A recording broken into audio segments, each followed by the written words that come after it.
Salam, sabahınız xeyir. Hamını salamlayıram. Bugünkü publisher'larla oyunu publish etmək tədbirlər seriyasından bugün bizim ikinci tədbirimiz həyata keçirilir və bizim bugün qonağımız var. Qonağımız Hank, JoyPac şirkətindən bizə qoşulub. Və bugün biz ümumiyyətlə oyunlarımızı necə publish edə bilərik, bu haqda danışacağıq. Good morning, Hank. I guess it's afternoon where you're joining from, and good morning, Hank. Yes, I think you have to unmute you. Excuse me, Hank. Your microphone is muted. You need to unmute. Okay, perfect. Good morning. Hello. Yeah, I think that. Yes, perfect. Yes, your mic was off. Okay. Good morning, Hank. How are you? Yeah, I'm okay. So have a nice day, and thanks also. It's really an honor to present JoyPac to have to share some experience here. So I'm Hank. Nice to meet you, all of you guys. Yes, nice to meet you too, Hank. Hank is a senior product manager at JoyPac. It's a publisher, hyper-casual publisher, where you can publish your games.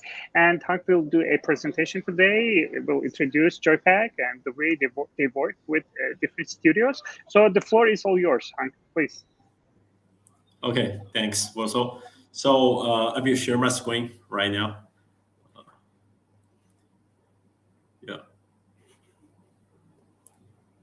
So can you just see my presentation perfectly? No.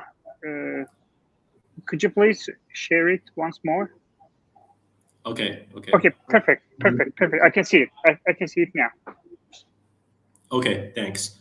So hello everyone.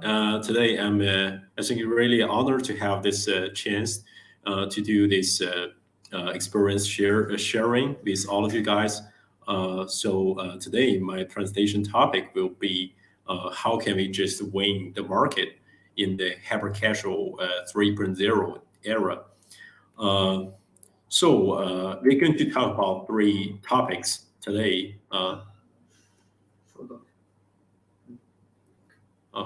So we are going to talk about three topics today. So the first one is, I think that's interesting because the hyper-casual games is not the new stuff.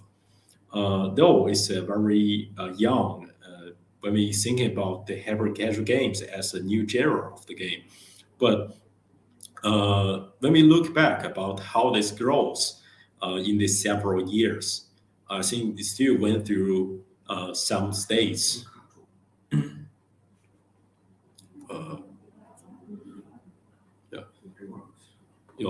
Still went through some states. So the first topic is how many stages the hyper-casual games went through, and what is the stage we are currently at. I think definitely when the new genre of the game shows up in the market, I think everything is new, and especially for not only for the players, but also for the participators. They are fresh to the hyper-casual games. So for this, the first stage, I think that would be definitely the learning stage. I think so. I will give you some examples, like some typical games in this learning stage.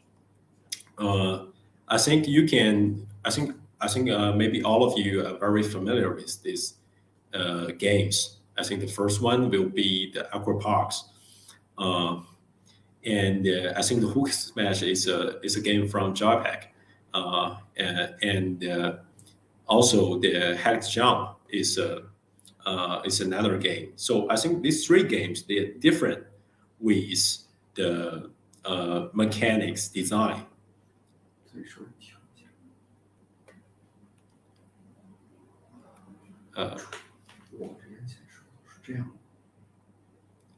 Okay.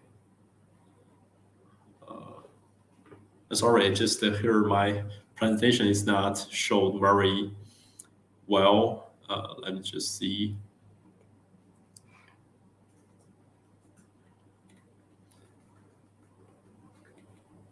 Okay, so I think that works.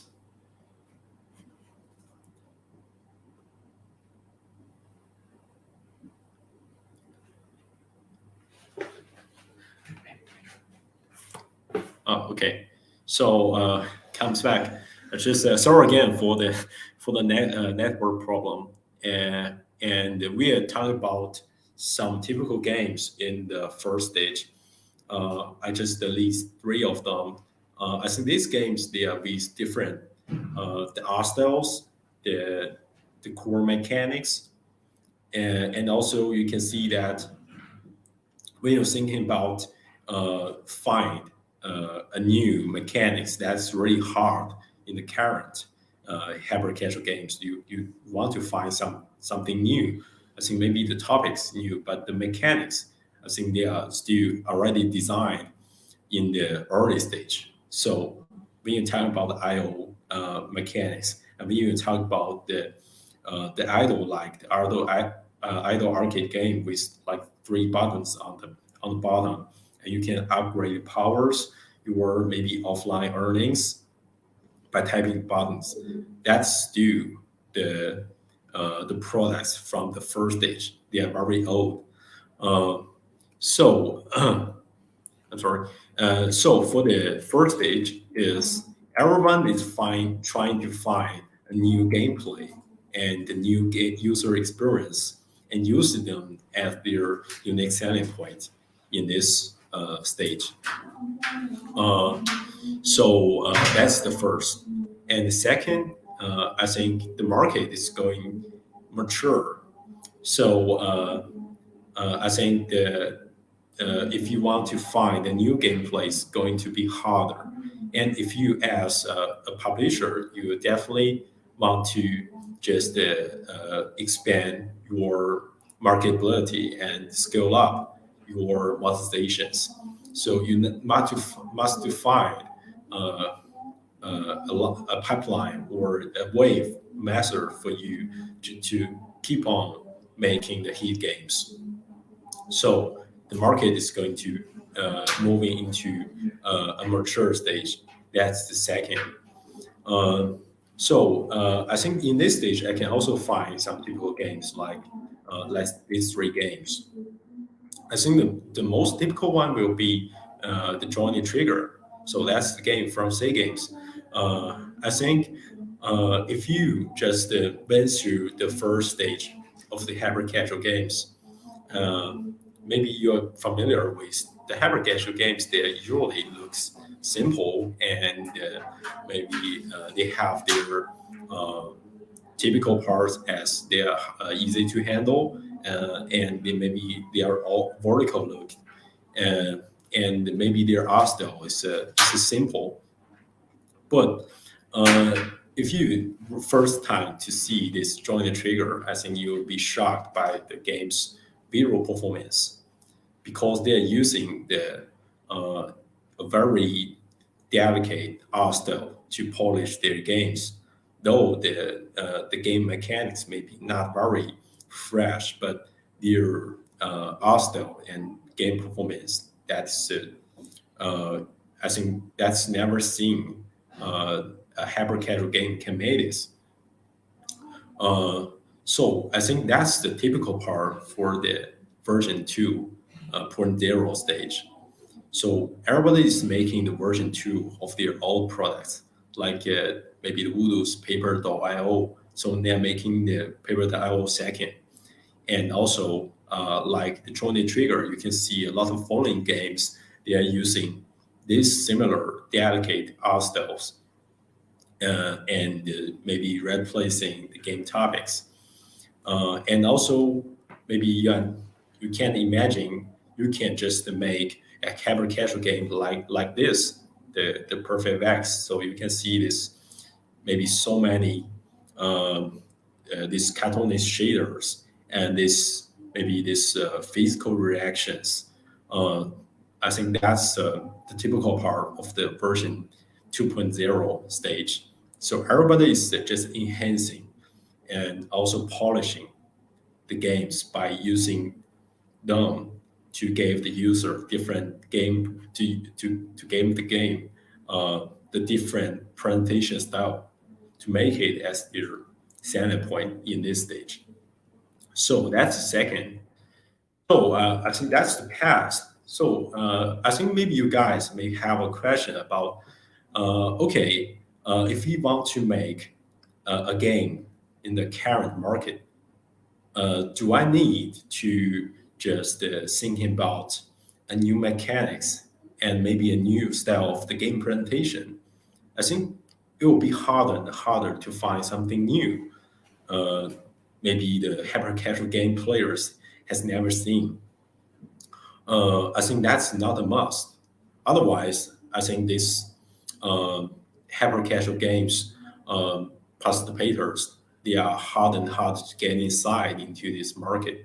So, what is the current hyper casual games looks like?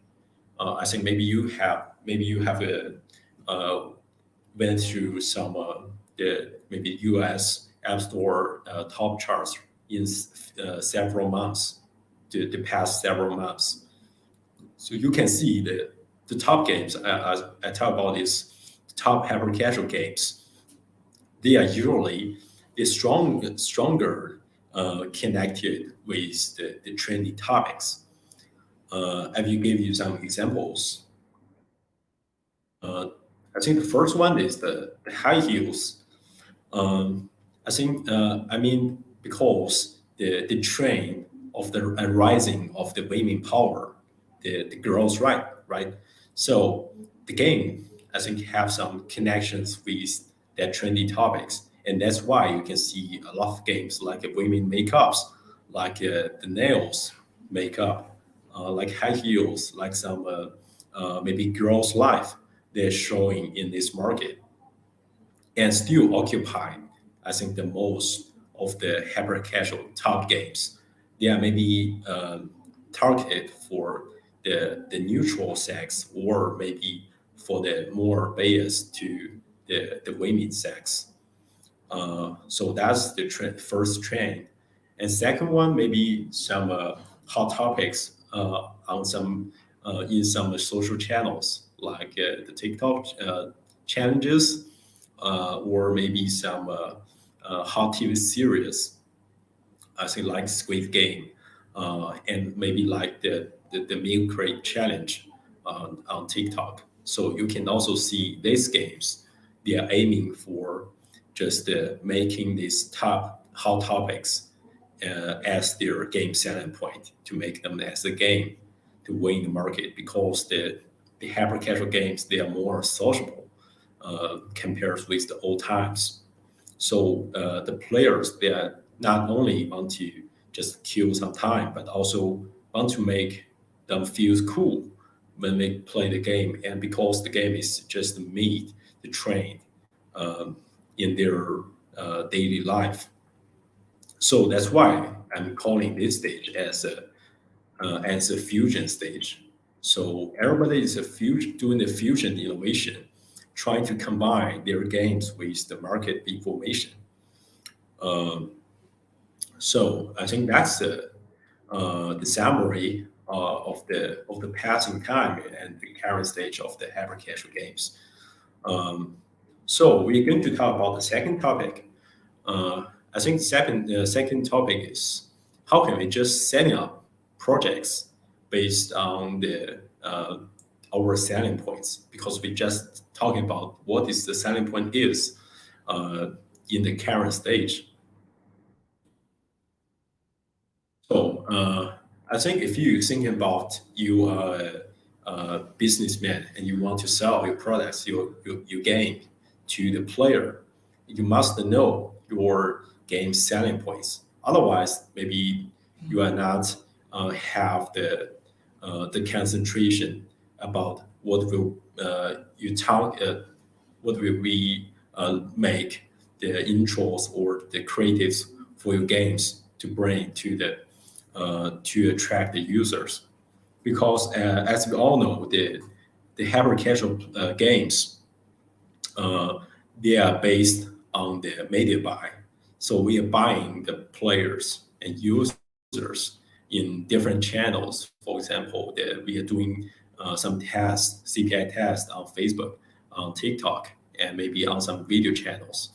But the CPI test, which is already very familiar with, I think, with all of you, we are using the creative. So the creative is usually designed or made by a mini video clip with 20 seconds, within 30 seconds, I think.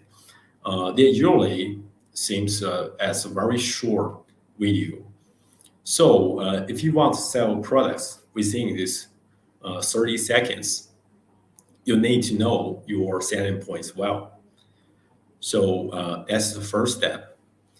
I think the second step is how can you just find the right mechanics and VFX to make your concept into a game. So if I want to make a game under some certain topics, for example, I want to make an investment game. So what is the level design, or what is the core mechanics like the joystick or the tappings? So that's the second part. And also I need to decide how it looks by using the right VFX and the color combines. Because in the creatives, I think we need to have the potential players have this concentration on our core selling points. For example, we want to make them concentrated on the main character. We need to enhance the color by using maybe the brighter color and using the higher contrast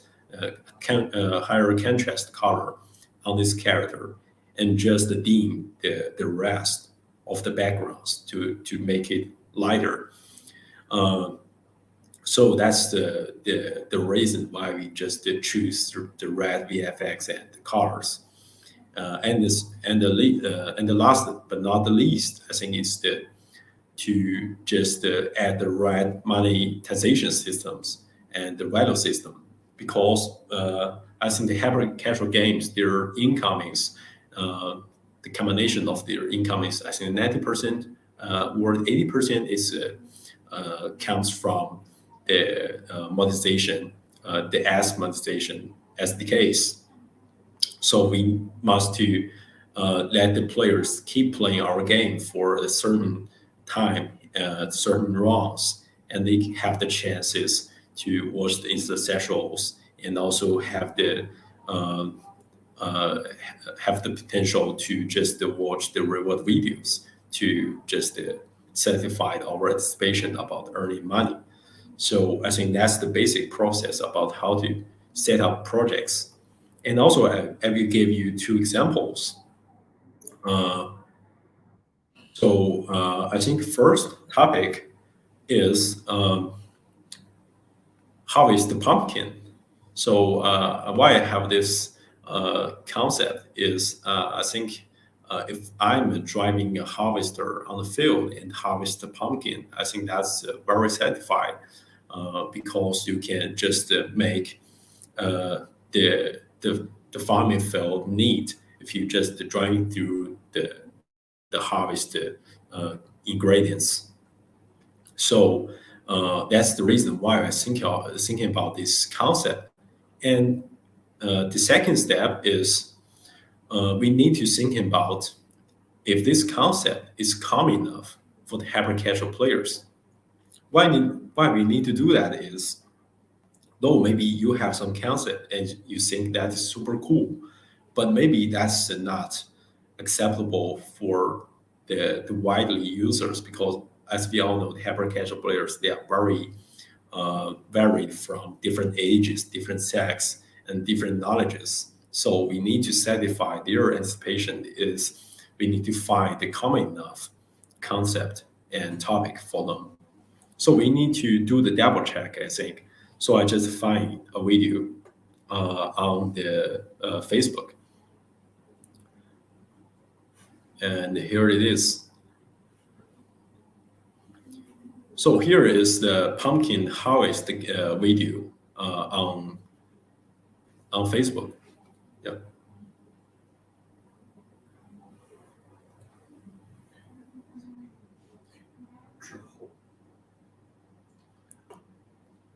Sorry, just the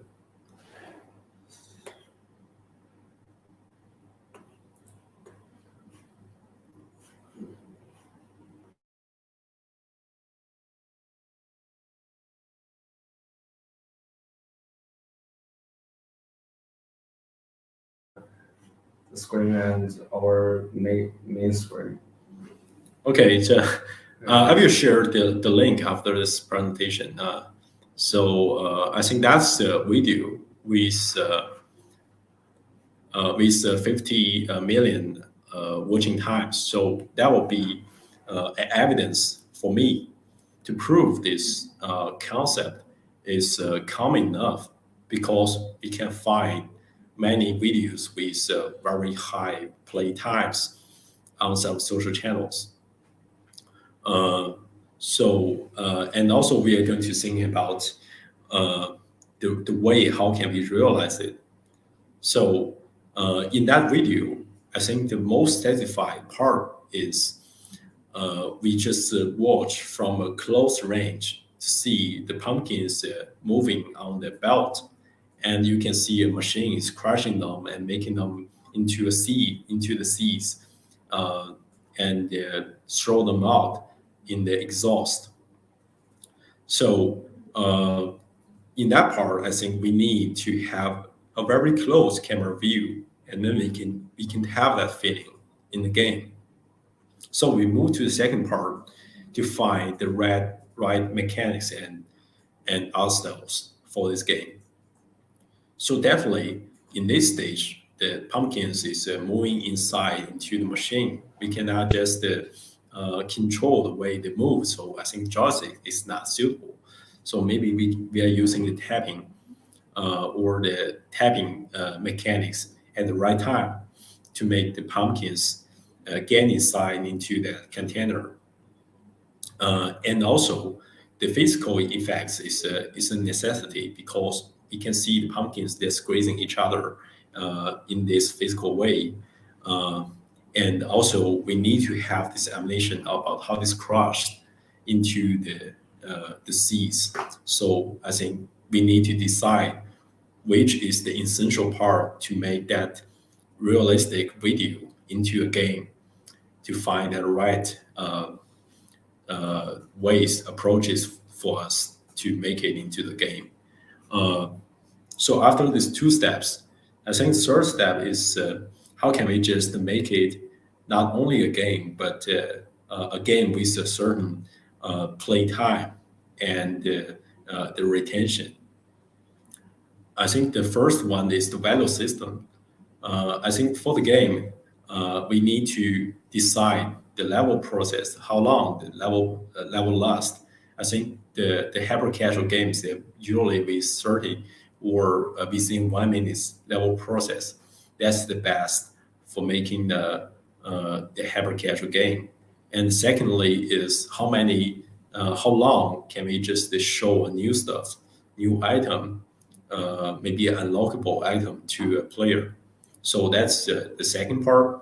And also because the player is getting inside the game, they are not satisfied playing only 1 or 2 rounds. They need to have a longer goal for them to pursue. So that's maybe the upgradable options. So also you need to decide which is the best suitable maybe the features or the contents to bind it with these upgradable options. So that's the first example. And second example, I will just quickly go through that. Then they just write this down. A game called Investment Run hasn't been published, but I think that's interesting because after this concept, I think after this example, a game just using exactly the same as this concept designs and get published into the App Store. I think that's also like a double check with the doable and the marketability about this example. Is the stock investments thing.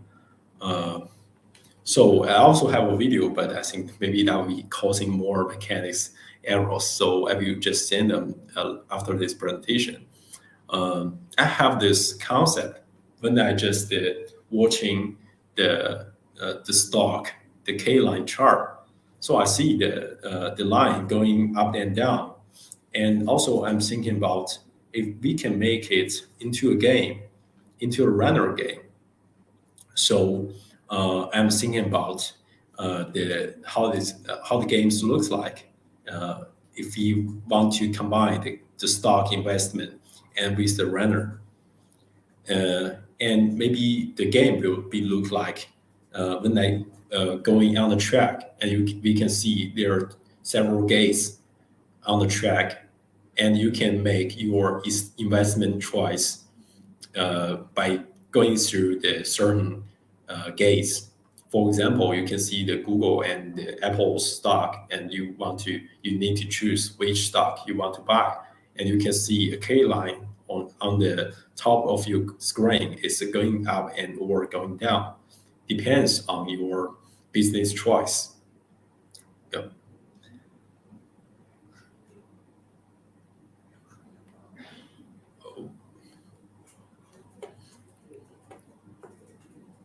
Oops. Okay.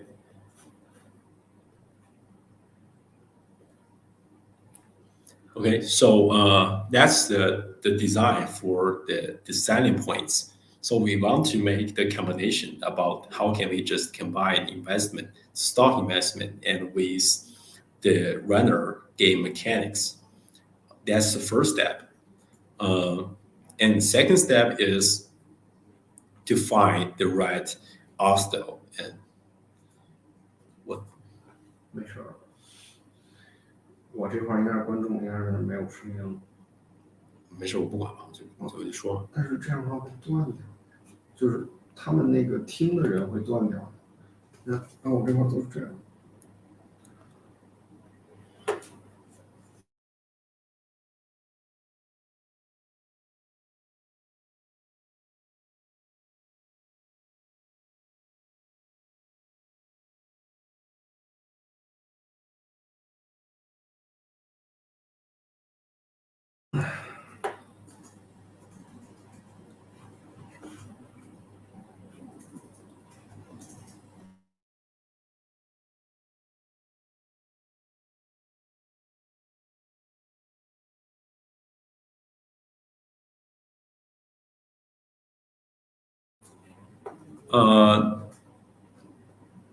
No, I think we still have several pages, but due to network connection, I think it's just stop several times.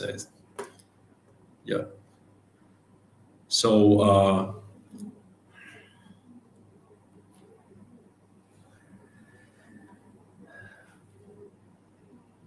我觉得可以 Q&A 了，这行。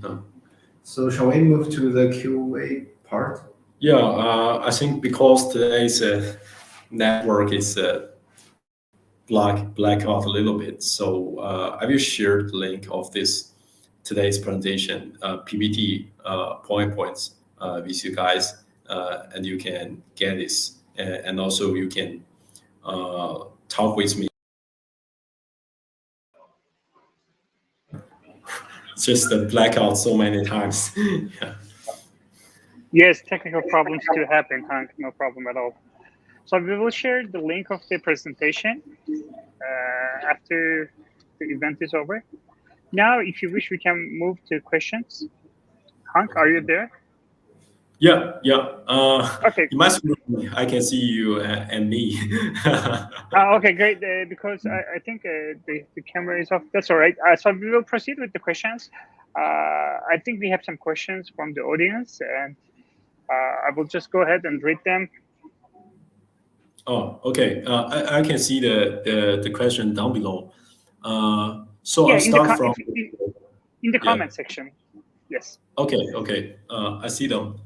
So I think the first question is when you collaborate with the studio, do you give the studio a game idea? So I think that's a good question.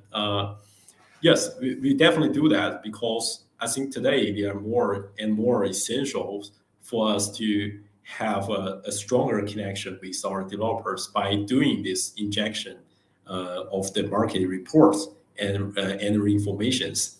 So we are doing like we have the weekly meeting with all of our developers uh, to share about our new ideas and have the brainstorm together with the developers. And that's the first.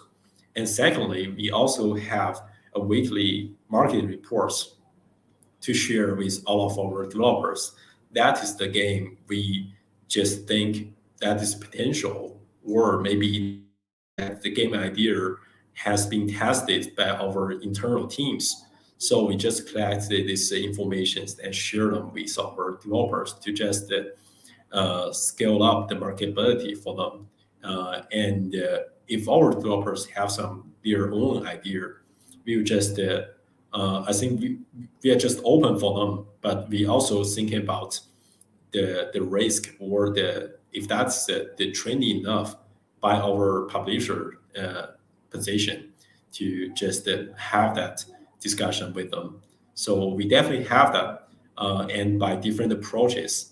So I think we can just and our developers' feedback is they are just happy with this style of cooperation because maybe sometimes they are too far from the market and maybe they are only dedicated on their own game ideas, but they just meet several failures by doing their own design games because maybe that's too far from the market. So I think that's the must for us to do it. Yeah. So that's for the first question. Yes, thank you so much, Hank. Let's move to the second question. Okay. Maybe the second one is So the games. So JoyPac publishes like games both for the Asian market, I presume it's for Chinese market and worldwide. So that's the question. So the question is, which one is more profitable? I mean, the studios usually have a experience of publishing their games in the Western market, especially in the United States. So the Chinese market is kind of quite new for us. So I think the user wants to, the person who asked the question wants to get more information about the Chinese market. I mean, how profitable is it to publish a hyper-casual game in the Chinese market? Yeah, I think there are some differences compared with the worldwide markets, especially like the US market and with the Chinese market, because these used to be very similar with the Chinese market and US. But actually, there are some changes in the Chinese market. So the main channels we can just buy the users, they changed by some certain reasons. But we still find some new way to just promote the game in China market. So I think it still depends because the cultural differences. It means maybe the hot games in US we cannot have the same scale when we just promote the game in China, but it also have the marketability about to promote the hyper casual games in China, and also we are familiar with the local channels. So recently we published some games in Chinese market, and we just received a good results. I think the UGCs and also the some media channels like TikTok in China, we just receive a very loud voice by promoting games in these certain channels. So when you talk about the marketability about publishing games in China and Asia, I think that's doable, and we can just doing them by just doing the case study or just thinking about if that's suitable for China market. We are not going to say a word for maybe for a developer to say that's the must. to succeed if you can just publish a game in China. But we will just find the right one and give the suggestions to the developer about how can they just success in the Chinese market. Yeah. Yes, thank you so much for the answer, Hank. So let's move to the next question. How different are the hyper-casual games that are made for the Chinese market? So I presume the question is, you just mentioned that the cultures are different.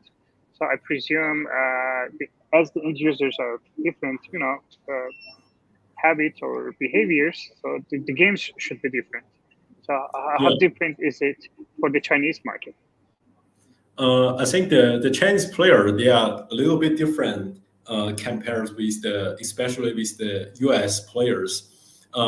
They're starting games. They are more like maybe the Legends of the League of Legends, or they are starting from the PUBG. So they are more heavier. They are heavier and hardcore game players.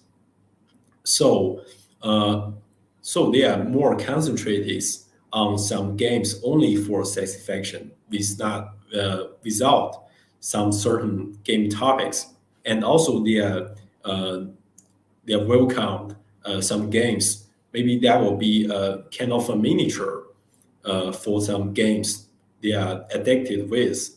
So that's why we just promote the Poke Sniper in China very well, because the Poke Sniper is kind of like a miniature of some first-person shooting game. So that's why we just receive a very good result from that for that game.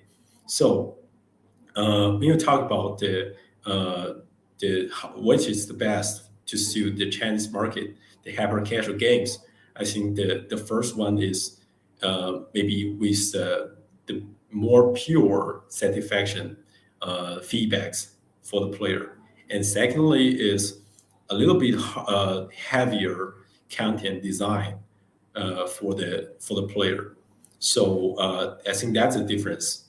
And maybe the sports and like the trending topics in the US TikTok, that's not with less marketability in China, because maybe that they are not very familiar with that thing. But the common sense, like the satisfaction, the ASMRs, like the shootings, like the physical feedbacks, like the human fall flat, that's super popular here, like the imposters. So these games, I think they are welcomed worldwide, not only in the US, but also in China. So that's the doable. Yeah. Okay, thank you so much, Hank. Okay, we have Ugar. Hi, guys. What do you need to pay attention to in order to work with the publishers? I mean, with JoyPac. What's the secret sauce for the studio to work with the publisher? Okay, so the question is basically, what are the conditions required for a studio in order to partner with a publisher, in this term with JoyPac? Yeah, I think the offer qualify, or the quality of the developers is not fixed. So we are mainly working with two kinds of developers. The first kind of developer is the idea machine. So we are very admires the developer with very mind-breaking ideas. So just like one of our developers we work with, they just created the ABC Runner and several hit games by their own ideas, and we just make them into the market. I think that's the first step. Maybe they don't need to be super strong with the art design or the technical parts, but they are very strong in the ideas. So I think that's the first part. And the second kind is they are moving fast to proceed or to test out the ideas on the market, because we are collecting these ideas and the reports weekly. So we want to have our developer moving fast on these ideas and also they need to know what is the data driven, and they need to get sensitive with the data, because we are collecting reports and testing report to share them with them, and they need to know what is the shortcomings or what is the good points, the shortcomings in their games, and they can just doing the iterations under over discussion. So that's the second part. So that means they need to know the business rule or the process about how to make iterations under the data analysis analytics. So that's the second part, second kind. Okay, thank you so much. And let's move to the next question. Not every game on the top chart is profitable. So what should be considered for a game that's both profitable and is in top chart? So basically, all the games that make it to the top chart, not all of them become really profitable. So what are the things that studios should take into consideration while making a game so that it's profitable, but at the same time, it's in the top chart? Yeah, I think that's a good question. I think some games like we talked about our familiar game is ABC Runner. As in that game is we made it as the top one in US and also make it profitable.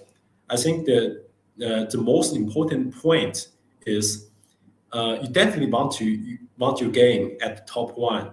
I think that means a lot for you, but you don't need to sacrifice so much about losing money. That's also another thing to consider about. So I think the most important thing is to know or to test out the scalability for your game at the beginning, because you want to scale up your game in different channels, the Facebook test, the TikTok, Aaron Source, the Unity, or these different channels. So you need to know your game's scalability in these channels at the beginning. Otherwise, you will only to raise your eCPIs to get your games with a larger volume. So maybe that means a lot of loss. So I think the first part is the UA test. And the second one is, I think, is about the creatives. Because when you just promote the game, the creatives consume super fast. And maybe your best creatives is not going to support any longer to bring the traffic into your game. So that's why we have the creative team internally to make the creative for the developer to do the creative iteration and maintain your games at top, and also with the certain CPI and IVRs. And third one, I think is the monetization design in your game. I think it's about evaluate your game under the average eCPM on the market. So, for example, the average eCPM in the US market is around $30. So, if you just want to have more to just beat your competitors by giving the higher bid, you need to raise your eCPM by doing the UA operations, and also you need to enhance your LTVs, your game's LTV that can support you to buy more traffics. So in this stage, in this publishing stage, you need to do the iteration under the certain requirements about how to scale your games better and with still making money. So I think that question means the different teams need to collaboration together about the UA team, about the products, and also about the creatives. That can just make your game continually goes up and maintain on the top one and still making money. And also an interesting experience for us is to find the right topics. If that topics is easily to spread in some channels, like in some social medias, For example, in the when we promote Deep Sea Runner, we receive 30 or 40% more organic users because that game is super easy to spread in these social medias. So a lot of players just download our game voluntarily because they just want to play that game, but not only to see the ads and download the second. So that's another experience.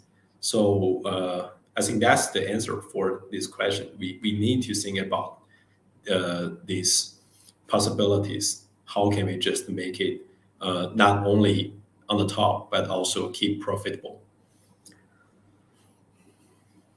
So probably you have to make the core mechanic of your game really interesting so that people spend more time with your game and it becomes kind of addictive. That way you maintain the retention and at the same time you make it to the top because as you mentioned, if the game is really easier to be shared on the social media, it becomes organically spread and the more users will download it and will play it. Great. So I think we have one more question.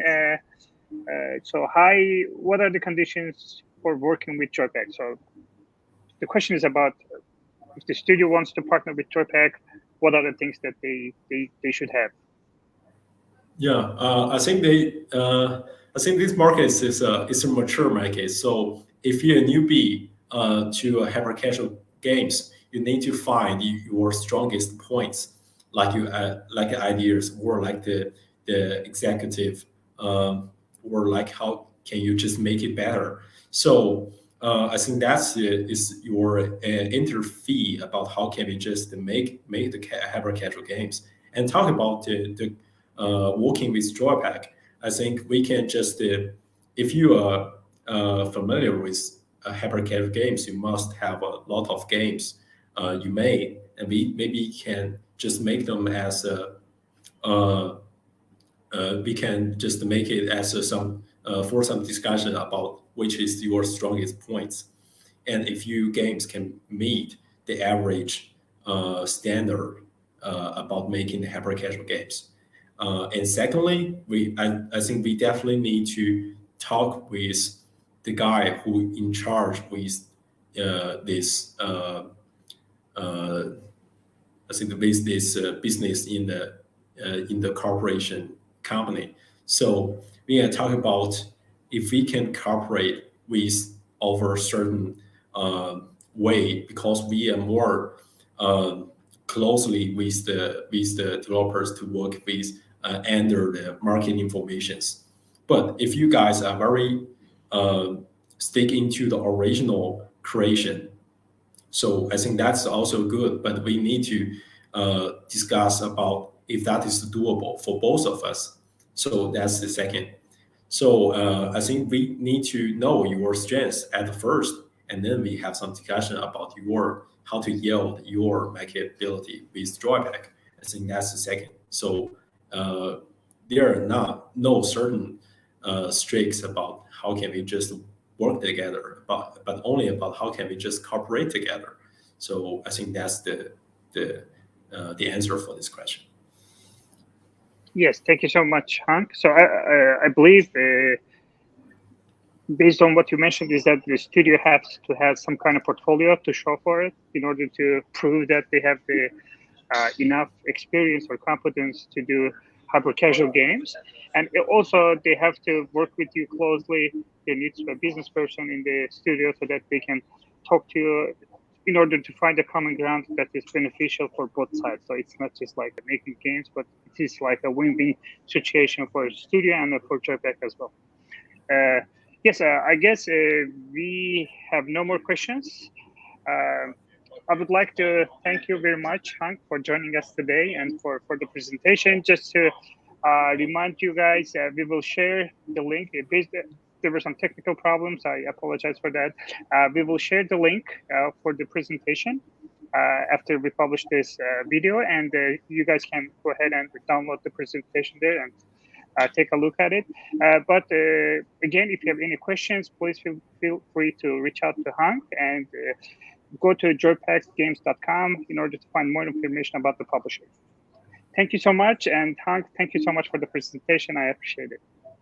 Thank you also. Thank you. Have a great day, Hank. Bye bye. Have a nice day.